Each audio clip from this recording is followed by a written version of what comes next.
Assalamualaikum warahmatullahi wabarakatuh. Yang saya muliakan Al-Fadhil Tuan-Tuan Imam, Tuan Bilal, barisan ejiki masjid, tuan-tuan dan puan-puan yang dikasihi Allah Subhanahu wa taala. Syukur kita panjatkan kehadrat Allah Subhanahu wa taala kerana dikekalkan nikmat iman dan Islam pada diri kita, dan Allah Subhanahu wa taala memilih kita untuk hadir menunaikan solat maghrib secara berjemaah. Dan di kesempatan ini marilah kita kongsikan beberapa perkara, moga-moga ada manfaat untuk kita bersama insya-Allah. Dan kepada sesiapa yang belum berniat iktikaf, sama-sama kita berniat iktikaf, moga-moga pahala belajar pun kita dapat dan juga pahala iktikaf. Bismillahirrahmanirrahim. Qala al-muallif rahimahullahu ta'ala.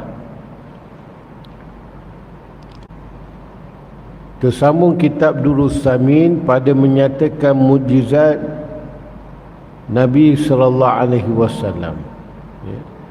Segala rasul utusan Allah Ta'ala ini, Allah Ta'ala berikan mujizat pada dia, yang mana dengan mujizat itulah yang membuktikan bahawasanya dia adalah utusan Allah. Dan di antara mujizat Nabi sallallahu alaihi wasallam iaitu mendoakan bagi seorang lelaki makan dengan tangan kiri.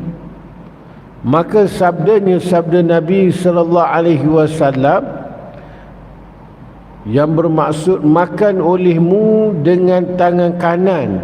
Nabi tegur seorang lelaki yang makan dengan menggunakan tangan kiri.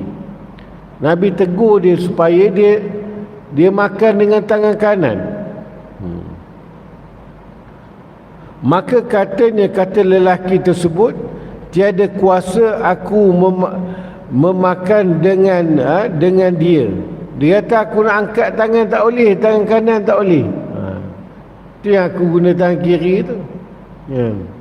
Macam kita lah kalau orang tegur kita tengah makan kan. Kalau kita tegur, kadang-kadang anak kita makan tangan kiri, dia buat gurau je dengan kita. Dia kata ni sakit ni. Padahal tak sakit. Begitu juga dengan lelaki ni. Dia kata tak boleh nak angkat ni, tangan kanan tak boleh angkat, itu yang guna tangan kiri tu. Maka tiada kuasa ia mengangkatkan dia kepada mulutnya kemudian daripada itu. Tak boleh angkat terus. Main dengan Nabi sallallahu alaihi wasallam. Dan setengah mukjizat Nabi sallallahu alaihi wasallam mengembalikan mata Qatadah yang sudah keluar biji matanya, mengalir ia biji mata pada pipinya.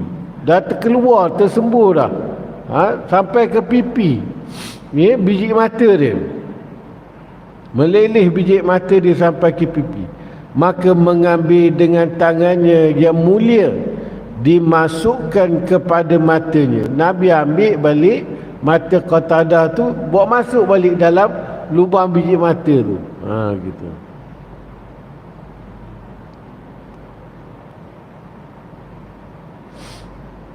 Maka disapunya Nabi, maka jadi baik pada ketika itu jua, dan terlebih cerah daripada dahulunya, dan tiada sakit selama-lamanya. Bahkan lagi cerah daripada sebelum terkeluar biji mata. Ini hebatnya Nabi sallallahu alaihi wasallam. Ini menunjukkan bahawasanya mukjizat tersebut menunjukkan dia adalah utusan Allah Ta'ala. Dan setengahnya menyapu Nabi sallallahu alaihi wasallam dengan tangannya akan betis Abi Rafi', dan senya telah patah. Patah. Yang Tok Bomo duk Tok Bomo patah tu mungkin diikut cara ni kot. Tapi Nabi SAW dia sapu. Dia sapu betih Abi Rafi' ni patahlah. Dan senya telah patah, maka jadi baik ketika itu seperti tiada ada dahulunya patah. Retak pun tak ada.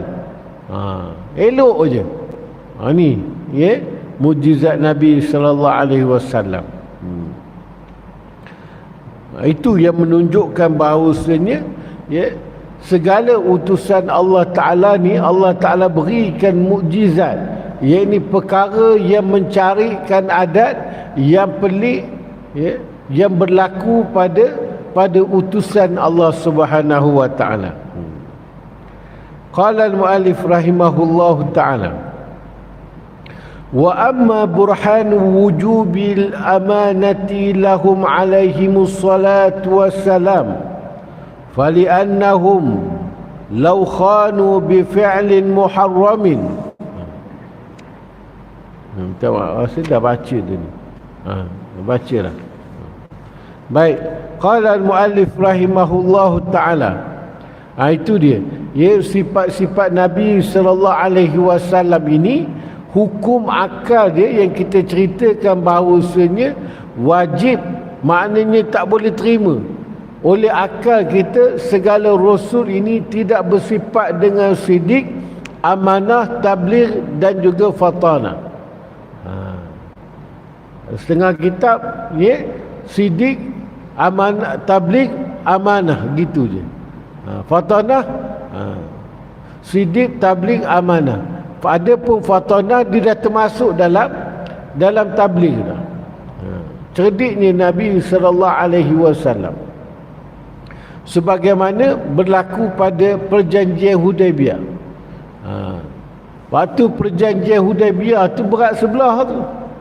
Ya, dah berat sebelah dah. Orang Islam yang lari daripada menganuti agama Islam, maknanya lari daripada Madinah pergi ke Mekah, maka tak payah hantar balik lah. Tapi kalau orang kafir, orang Quraisy, orang Mekah ya, nak memeluk agama Islam, lari ke Madinah, dia kena hantar balik. Maka sahabat tengok macam benda ni berat sebelah. Dah lah nak pergi haji tak dapat, berat sebelah pula perjanjian di antara kafir Quraisy ni. Tapi Rasulullah terima.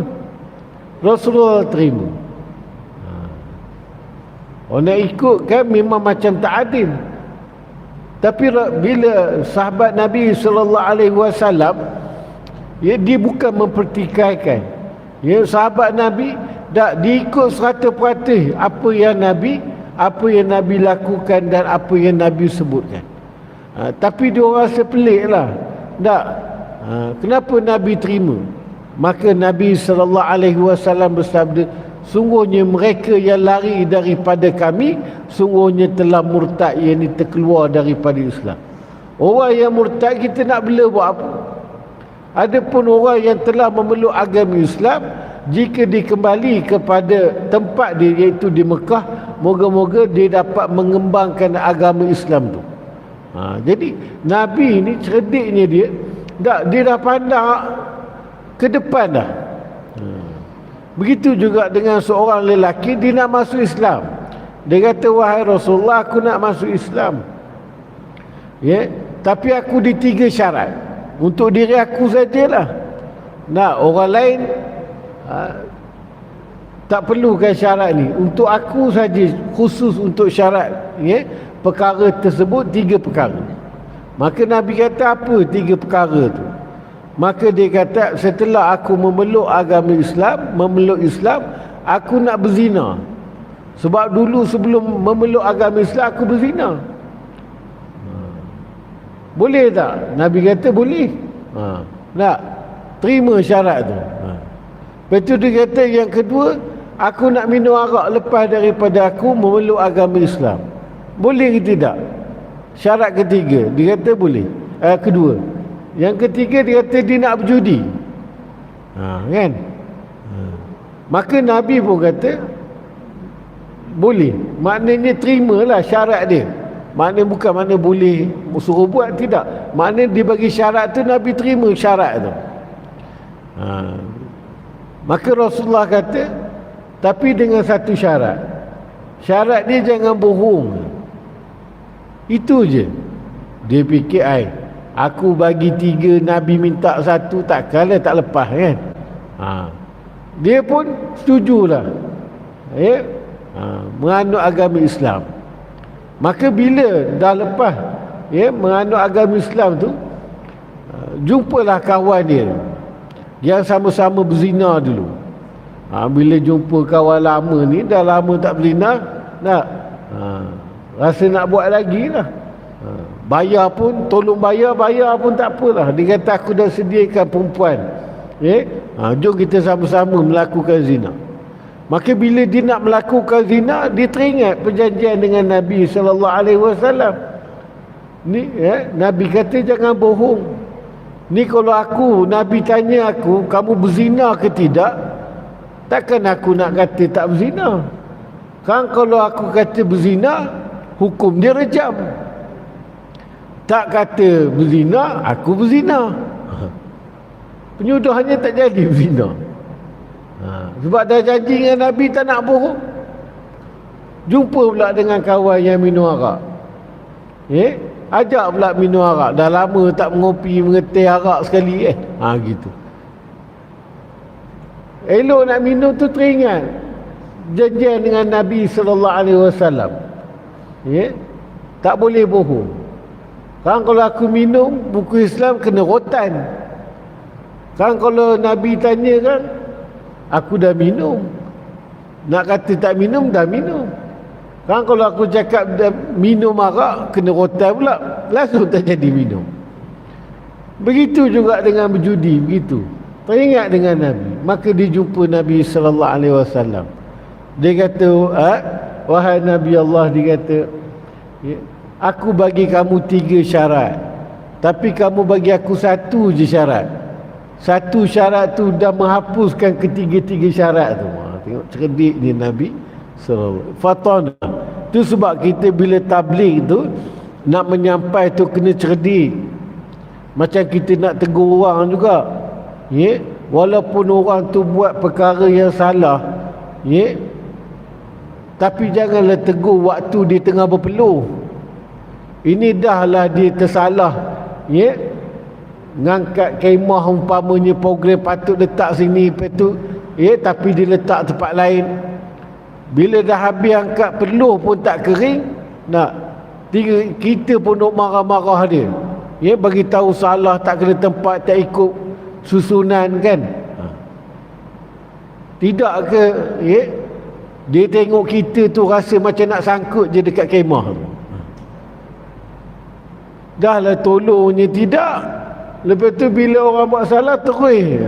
Jadi tengok, begitu juga dengan isteri. Kalau tengok suami tu silap, ataupun suami tengok isteri tu silap umpamanya,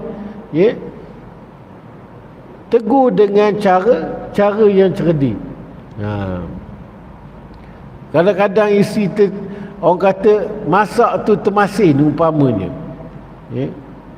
kawan tu bahang dapur pun tak duk berasa lagi dekat kulit tu. Bila hirup kuah tu rasa masinnya, tak reti masak, macam-macam dimakinya. Tak ke kecil besar bini dia tengok laki je, dah lah panas dapur pun tak duk terasa lagi, dah hidang-hidang kena maki, kena komplain. Jadi kita kena carilah, kena pandai, walaupun orang tu betul silap dia, tapi tengok keadaan dan juga cara, biar kita tegur cara yang cerdik. Begitu juga Nabi SAW. Qala al-muallif rahimahullahu ta'ala. Jadi wajib Nabi SAW, segala Rasul ini bersifat dengan sidik, tabligh dan juga amanah, fatanah. Qala al-muallif rahimahullahu ta'ala, وأما دليل جواز أعراض بشرية في حقهم عليهم الصلاة والسلام فشاهدة وقوعها بهم إما لتعظيم وجورهم أو للتشريع أو للتسلي عن دنيا أو للتنبيه عن خمسة قدرها عند الله وعدم رضاه بها دار جزاء لأوليائه باعتبار أحوالهم فيها عليهم الصلاة والسلام. Dan ada pun tanda harus ya, tak wajib bagi Nabi, maknanya harus ya, a'rad basyariyah pada hak mereka itu, atas mereka itu rahmat Allah dan salamnya. Jadi harus saja bagi segala rasul ini bersifat dengan sifat kemanusiaan, sifat manusia. Makan, minum, ya, tidur, itu harus. Bukanlah wajib, tidak, maknanya harus. Nabi boleh tak makan berhari-hari, kita usahakan berhari-hari, sekali dah lah, ya? Dia punya tak larat tu macam nak mati, kan? Tengok bulan puasa ni, tak? Bukannya sehari puasanya, sekali je, separuh hari je, kan? Start daripada terbit ya matahari sehingga terbenam je matahari. Tapi Nabi, segala rasul ni, Nabi SAW ni harus saja dia tak makan. Maka dilihat jatuhnya dengan mereka itu pada orang yang semasa dengan mereka itu, dan sampai khabar mutawatir kepada kita, maka adalah faedah didatangkan mereka itu a'rad basyariyah. Ada kalanya membesarkan pahala mereka itu rasul dengan sebab sabar mereka itu. Ya, segala rasul pernah juga kena penyakit. Ya, maka sakit itu untuk menaikkan lagi martabat mereka itu rasul. Ada kalanya ya, sabar mereka itu atas sakit mereka itu dan lapar mereka itu. Sahabat Nabi sebiji, 2 biji, ya, tengok dekat perut Nabi 3 biji batu diikat. Ya. Nabi lebih rasa merasai kelaparan daripada para sahabat dan juga umat dia. Atas sakit dan lapar mereka itu dan menyakiti makhluk bagi mereka itu. Ya, orang duk sihir Nabi SAW, padahal ni Allah Ta'ala yang jaga Nabi SAW, tapi kena sihir juga. Maknanya nak ceritanya harus saja Nabi SAW ni sakit. Sebab sakit ni sifat manusia. Begitu juga dengan lupa, harus saja. Bukannya maknanya sifat Nabi ni lupa, tidak. Nabi ni tidak akan lupa sebab dia dijaga. Ya. Perkara tersebut berlaku disebabkan atas jalan syariat, atas jalan mengajar saja. Kalau lupa, ya, terkurang rakaat, macam mana nak buat? Itu dia. Itu atas jalan syariat. Dan tersebut pada hadis bermula sabar itu 3 peringkat, 3 keadaan. Itu dia. Yang pertama sabar atas maksiat, dan yang kedua sabar atas taat, dan yang ketiga sabar atas bala. Maka barang siapa sabar atas maksiat hingga dikembalikan dia dengan baik sabarnya, disurat pahalanya 300 darjat. Kalau kita ni sabar daripada melakukan maksiat umpamanya, contohnya mengumpat, kalau kita nak tahan diri kita daripada mengumpat, bukan senang. Kena pula orang yang kita umpat tu orang memang kita memang tak suka dah. Tiba-tiba tengok pula dia tu ada aib dia. Nak ceritakan keaiban musuh kita tu, kita nak tahan daripada cerita, ui bukan senang tu. Maklumlah orang yang tak belaga dengan kita kan, apa yang dia buat mesti tak kena dia. Dia buat betul pun tak kena, dia buat tak betul memang kenalah dia. Tapi bila orang yang kita tak suka ni, kita tengok perkara yang tak elok yang dia buat, maka kita nak tahan diri kita daripada menceritakan keaiban dia tu, oi susah. Kan? Bila dah cerita dah keaiban orang yang kita tak suka, baru rasa lega. Kalau tidak, mulut dia macam pakai sen tu, duk mengetar tu, duk nak cerita keburukan orang, orang yang dia tak suka. Itu makna sabar. Kita sabar daripada melakukan maksiat, ceritakan keaiban orang ni, maka Allah Ta'ala berikan 300 darjat. 300 darjat Allah Ta'ala berikan. Dan di antara satu kepada satu darjat seperti langit dan bumi. Maknanya tinggi pangkat dia. Tinggi pangkat orang yang jaga diri dia daripada melakukan maksiat. Dia tak nak dengar orang mengumpat. Bukan senang kan. Kena pula yang gosip yang dia tak pernah dengar. Tak. Telinga tu rasa macam ditarik je untuk dengar gosip tu kan. Tapi dia tak pergi, maka Allah Ta'ala berikan dia tu 300 darjat. Tu sabar di atas melakukan maksiat. Dan sabar atas melakukan ketaatan. Semayang dia sabar, belajar ilmu dia sabar. Tengok kawan-kawan lain duk mengopi tapi dia duk belajar kan, susah kan. Dan barang siapa sabar atas taat, di surat Allah pahala baginya 600 darjat. Lagi tinggi. Rasa malas nak bangun semayang, dia lawankan juga hati tu bangun. Kau nak kira kan, tidur tu sedap dah. Dia kata kalau aku bangun lah ni payah dah kan, nak jumpa lekuk bantai macam ni dah kan. Sebab dia nak boleh kelekuk tu pun 15 minit tu. Tiba-tiba bila azan subuh, senang-senang pula nak bangun. Bukan senang tu kan. Itu yang dia bangun tak, maka ditutupnya handset balik, lepas tu dia sambung tidur. Sebab loceng handset yang bunyi. Rupanya bangun ingatkan semayang, rupanya bangun tutupkan handset je. Lepas tu sambung duduk kat lekuk tu sekali. Jadi itu mana.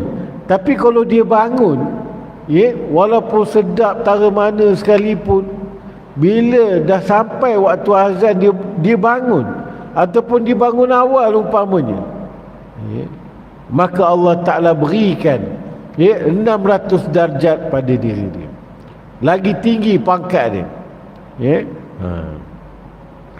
Dan barang siapa sabar atas bala, atas ujian yang Allah Ta'ala berikan pada dia, sakit ke, apa-apa jenis bala lah, terjatuh ke kan,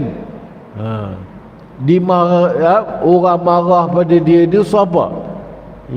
Tak ada siapa pun nak orang marah pada dia. Tapi bila orang tu marah pada diri dia, maka dia sabar. Di surat Allah Ta'ala baginya 900 darjat. Lagi tinggi, 900 darjat.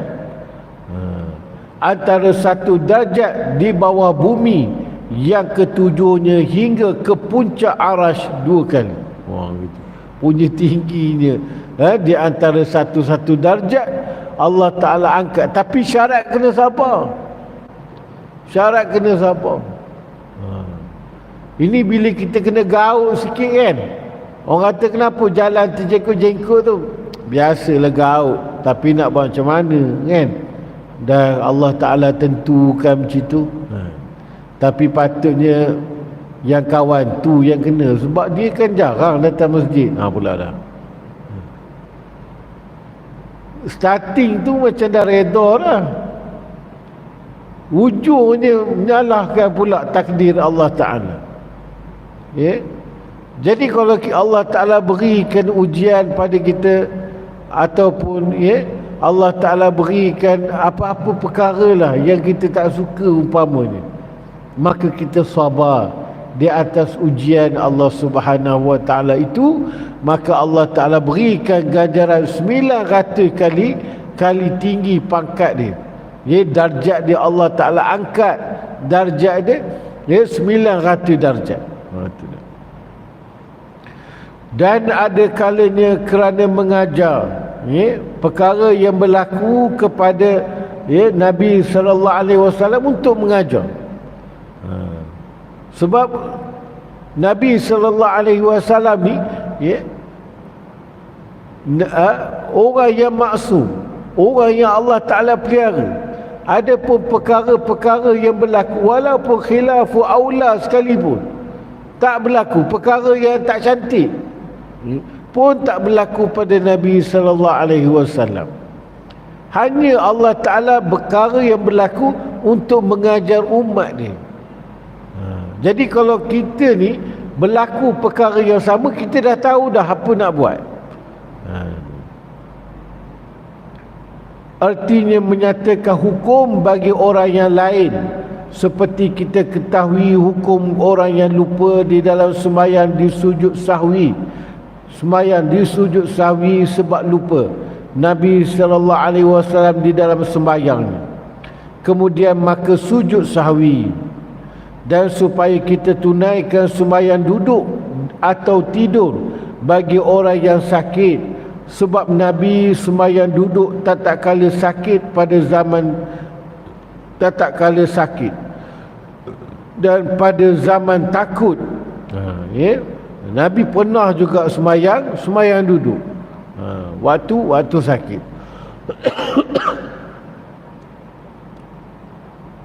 Begitu juga dengan sembahyang syiddatul khauf.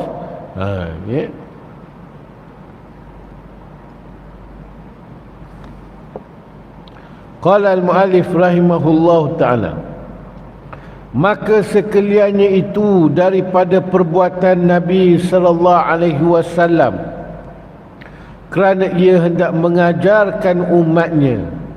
Dan jangan dikatakan yang demikian itu hasil dengan pengajaran perkataan jua, kerana adalah dalil fa'il, perbuatan itu terlebih kuat daripada dalil perkataan. Bukan Nabi cakap saja, Nabi buat. Bila dah tersalah tu, maka dah Nabi tertinggal rakaat tu, maka Nabi buat. Macam mana kalau kita tertinggal rakaat, maka Nabi selesaikan masalah tersebut. Itu sebab ulama' beritahu, dia kata apa? Lisanul ahwal aqwa min lisanil maqal.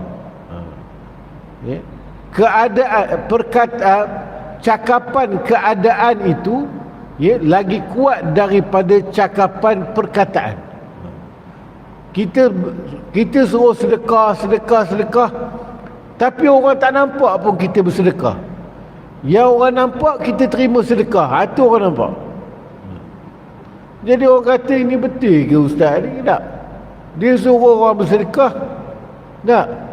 Penyudahnya dia pun tak ada tengok bersedekah. Jadi lebih baik kita buat daripada kita bercakap. Macam kita suruh anak semayang, semayang dah masuk Zuhur tu, kita duduk depan TV lagi. Jadi anak kata, baik duduk sekali lah dengan ayah tengok TV. Pula tu sebab bila kita buat dulu, jadi bila anak kita tengok kita buat, maka dia pun buat. Itu sebab dia kata lisanul ahwal aqwa min lisanil maqal. Dan ada kalanya mensabar daripada dunia, maka jangan duka cita atas dunia, atas ketiadaannya, dan jangan dibakhilkan dengan dia apabila didapatnya. Inilah hakikat zuhud. Kalau orang yang ada sifat zuhud, ya, dia akan sabar daripada dunia. Tak ada kelapar sangat, ya, kejar dunia ni. Dan dia tidak akan rasa rusin. Tengok orang tukar kereta baru, yang dia tu tak tukar-tukar kereta. Orang dah 2 kali tukar lah, dia tak tukar-tukar. Daripada anak kecil sampailah anak yang kecil tu dah ada yang kecil lagi. Daripada anak dia sampai bercucu, itulah kereta dia. Maka dia sabar. Dia tak ada bersungguh sangat kejar dunia. Sekadar keperluan saja. Dapat makan, dapat pakai, dapat berteduh, dah alhamdulillah. Begitu.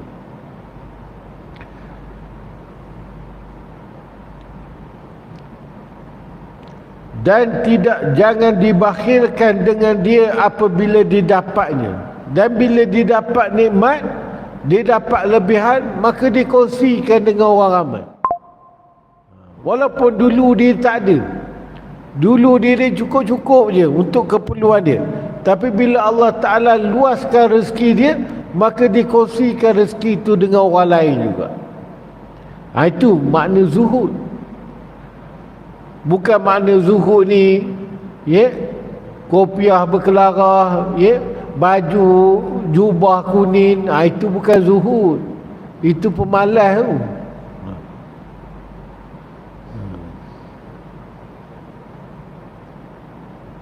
Inilah hakikat zuhud daripada dunia.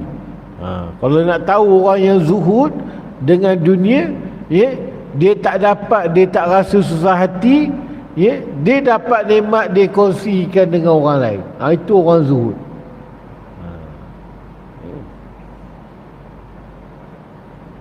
Dan ada kalanya kerana menjaga atas kekurangan qadar dunia pada Allah Ta'ala, sebab itulah dipalingkan dia daripada anbiya-Nya.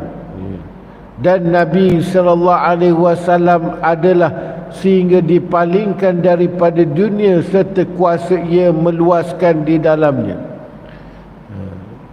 Adapun Nabi SAW kalau disuruh pilih, ia kenyang dan juga lapar, maka Nabi memilih lapar lagi daripada kenyang.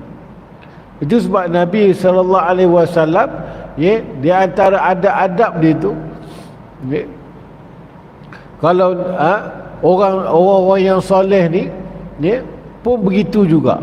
Kalau bab makan dia dijaga sungguh. Dia di antara salah satu cara untuk mengurangkan makan. Kadang-kadang kita duk rusing, nak banyak perhabis duit, nak semata-mata nak kurangkan makan, sebab badan dah naik dah ni, kan? Ketinggian dengan berat tak sama banyak ni kata. Ya, banyak mengembang daripada meninggi. Dia salah satu cara untuk mengurangkan makan, kita makan yang paling sedap sekali. Ya. Jangan makan yang tak sedap. Tengok ada juadah 2-3 juadah tu, cari yang paling sedap. Tengok macam nasi Arab ada, ya, nasi tomato ada, ambil nasi Arab dulu. Ini bila kita dah makan yang sedap, maka yang kurang sedap tak berapa terliur sangatlah. Tapi kalau kita makan yang kurang sedap, maka orang kata, nasi Arab ni pun sedap, pun makan lagi nak. Betul, orang kata, tapai ni sedap ke, pun makan lagi. Itu yang tambah-tambah makan. Itu cara dia. Cara kalau nak kurang makan, makan pun kurang, duit pun dapat kita kurangkan. Kalau nak makan yang kali tengok dalam satu tempat tu, yang mana yang paling aku teringin sangat, Tengok ketupat, dah lama sangat tak makan ketupat, makan dulu. Nanti kalau makan benda lain dah tak terliur dah, sebab kita dah makan dah. Rasa tu, kalau kita tak tahu yang mana yang sedap, ambil dulu sikit. Itu cara dia. Dan bila kita kurang makan, maka senanglah badan kita untuk mendirikan ibadah.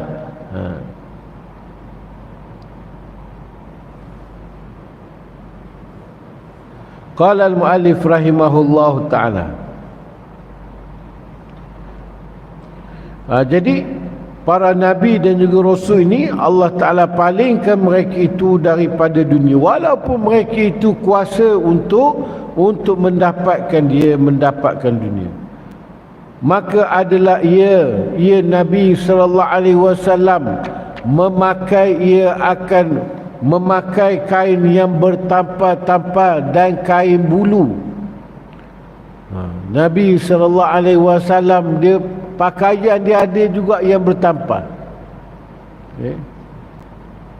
Kita tak ada yang bertampar. Jahitan keluar pun dah buka baju dah, dah dampai kat isteri dah. Dah apalah, benda dah terkeluar benar nak bagi orang pakai malu. Tapi Nabi ni jubah dia ada yang bertampar. Nak ceritanya Nabi tak berkira sangat. Bak dunia ni yang penting menuntut aurat. Dan kain bulu, kain yang kasar lah, maknanya gitu. InsyaAllah tuan-tuan, kita sambung pada menyatakan keadaan Nabi sallallahu alaihi wasallam, yang mana baik datangnya daripada Allah Subhanahu wa taala, kekurangan kelemahan diri saya sendiri hakikatnya daripada Allah Subhanahu wa taala. A'udzubillahi minasyaitonir rajim. Bismillahirrahmanirrahim. Allahumma iftah 'alaina futuhal 'arifin kama fatatahu 'alal ladzina min qablina birahmatika ya arhamar rahimin. Walhamdulillahi rabbil alamin. Wallahu a'lam. Assalamualaikum warahmatullahi wabarakatuh.